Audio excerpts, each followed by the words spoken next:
Using the new filters in Meet is pretty straightforward and you get an abundance of options to pick from. You can access the feature when you join or create a meeting with someone using your personal Gmail account.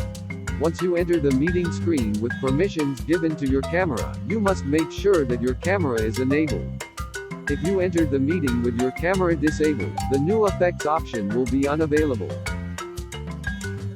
To access the new Google Meet effects, tap on the effects button, the one marked with 3 stars, inside the bottom right of your own camera preview. You'll now be taken to the effects screen where you get to make your video calls more fun. Inside effects, you'll see 5 options: no effects, blur, backgrounds, styles, and filters. Since we're concerned with animal faces here, swipe right until you reach the filters option at the bottom.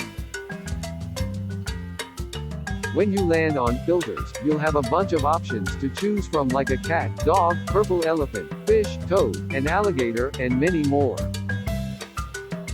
Select the effect you wish to apply on your face by simply tapping on it. You can apply different filters by tapping on them, and once you've selected what you like the most, you can tap on the X icon at the bottom to close the effects overlay. Now you'll return to your main meeting screen and everyone will be able to see you with your new avatar. You can also see the applied effect inside your thumbnail on the meeting screen.